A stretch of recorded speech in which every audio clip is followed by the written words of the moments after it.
Hello dear students, आप सभी के लिए आज एक इम्पॉर्टेंट पोएम का हिंदी में एक्सप्लेन लेकर आया हूँ। पोएम का नाम है ए फोटोग्राफ। ए फोटोग्राफ जिसको लिखा है शर्ले टॉलसन ने। फ्रेंड्स, आपको बता दें, आप फोटोग्राफ जिसका हिंदी में अर्थ है एक तस्वीर। इस पोएम को शर्ले टॉलसन ने लिखा है। First of all I tell you about the poem. In this poem, the poetess has told us about human life. इस कविता में कवित्री ने मानव जीवन के बारे में बताया है। Childhood slips into youth, youth slips into old age, man becomes sad remembering the memories of the past. यहाँ पोएटेस बता रही हैं कि किस प्रकार एक मनुष्य का जो बचपन होता है वो कब युवावस्था में बदल जाता है। एक मनुष्य का बचपन युवावस्था में बदलता है और फिर युवावस्था से वो कब बुढ़ापे की तरफ बढ़ जाता है। लेकिन जब इंसान ओल्ड एज में होता है तो अपनी बीती हुई यादों को वो याद करके काफ़ी दुखी होता है। The cardboard shows me how it was when the two girl cousins went pedalling. The cardboard का मतलब होता है गत्ते में लगी तस्वीर। सोज मी यह दर्शाती है या दिखाती है हाउ इट वाज कि कैसे वह समय प्रतीत होता था। द कार्डबोर्ड सोज मी गत्ते में लगी वो तस्वीर यह बताती है कि हाउ इट वाज कि वो समय कैसा प्रतीत होता था। व्हेन जब द टू गर्ल दो लड़कियां कजिन्स जो कि चचेरी बहनें थीं। द टू गर्ल्स कजिन्स दो चचेरी बहनें वेंट पेडलिंग पानी पर छपछपाते हुए टहलने के लिए गई थी। इसमें पेडलिंग का जो मतलब है, इसका मतलब होता है पानी पर छपछपाना या पानी पर पैर को पटकना। Each one holding one of my mother's hand. Each one का मतलब होता है उन दोनों ने, अर्थात उन दोनों चचेरी बहनों ने मेरी माँ का जो हाथ है वो पकड़े हुए थी। एंड और सी द बिग गर्ल मेरी जो माँ है वो बड़ी बहन थी उनकी। सम 12 ईयर्स और सो लगभग वो 12 वर्ष की थी। मेरी माँ सबसे बड़ी लड़की थी और लगभग उनकी उम्र उस समय 12 वर्ष की थी। All three stood still. All three का मतलब होता है वह तीनों। स्टूड मतलब खड़ी थी, स्टिल मतलब स्थिर। वह तीनों स्थिर खड़ी हुई स्माइल मुस्कुरा रही थी थ्रो देयर हेयर्स अपने बालों के बीच में से। अपने बालों के बीच में से वह तीनों शांत खड़ी मुस्कुरा रही थी। At the uncle with the camera. और जो चाचा जी थे वो सामने कैमरा लिए खड़े हुए थे उन लोगों की तस्वीर को निकालने के लिए। और तीनों बहनें बालों के बीच से मुस्कुरा रही थी। अ स्वीट फेस यहाँ मतलब है कि मेरी माँ का जो चेहरा था वो बहुत प्यारा था।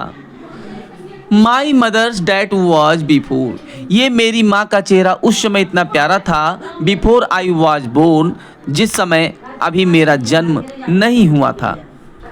And the sea which appears to have changed less। And मतलब और, द शी जो समुद्र है, which मतलब जो, appears प्रतीत होता है, to have changed less जो बहुत कम बदला हुआ प्रतीत होता है, तथा समुद्र जो बहुत कम बदला हुआ प्रतीत होता है।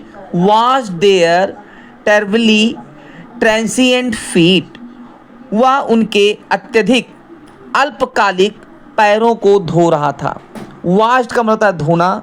देयर टेरवेली मतलब होता है अत्यधिक। ट्रांसिएंट का मतलब होता है अल्पकालिक। फीट मतलब पैर। वह उनके अत्यधिक अल्पकालिक पैर को धो रहा था। सम 20-30 ईयर्स लेटर। कुछ 20 या 30 वर्ष बाद सी लॉफ्ड। सी का मतलब यहाँ मार्क से है कि सी लॉफ्ड मेरी माँ हंसा करती थी। At the snapshot. स्नैपशॉट का मतलब होता है तस्वीर। उस तस्वीर को देखकर मेरी माँ हंसा करती थी।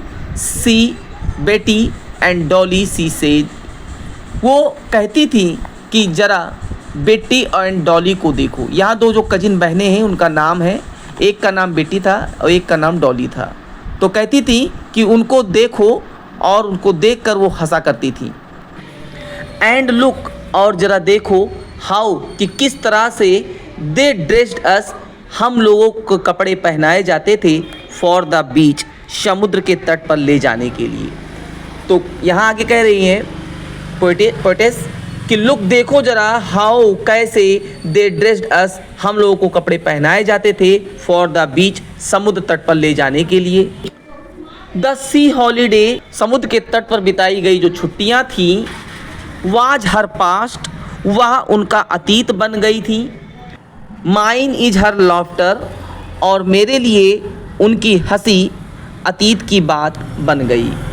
Both weary with the laboured ease of loss, both माने हम दोनों, वरी मतलब होता है उदास हैं, हम दोनों उदास हैं, विद द लेवर्ड, लेवर्ड मतलब होता है अस्वाभाविक, ईज ऑफ लॉस मतलब होता है नुकसान से, इस अस्वाभाविक नुकसान से हम दोनों परेशान और उदास हैं। Now sea has been dead nearly as many years as that girl lived.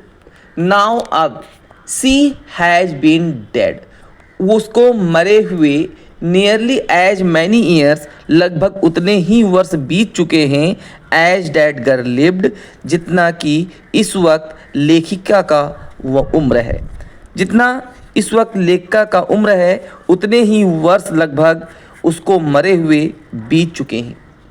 End of this circumstances, और यह घटना के बारे में, सर्कमस्टेंस मतलब होता है घटना, और इस घटना के बारे में देयर इज नथिंग टू से एट ऑल, कहने के लिए अब कुछ भी नहीं है। इट्स साइलेंस साइलेंसेज, इस तस्वीर की चुप्पी मुझे साइलेंस कर देती है, शांत कर देती है, बिल्कुल शांत कर देती है। नाउ इस वीडियो में अब इतना ही, अब नेक्स्ट वीडियो में हम फिर से मिलेंगे, तब तक के लिए thanks for watching my video.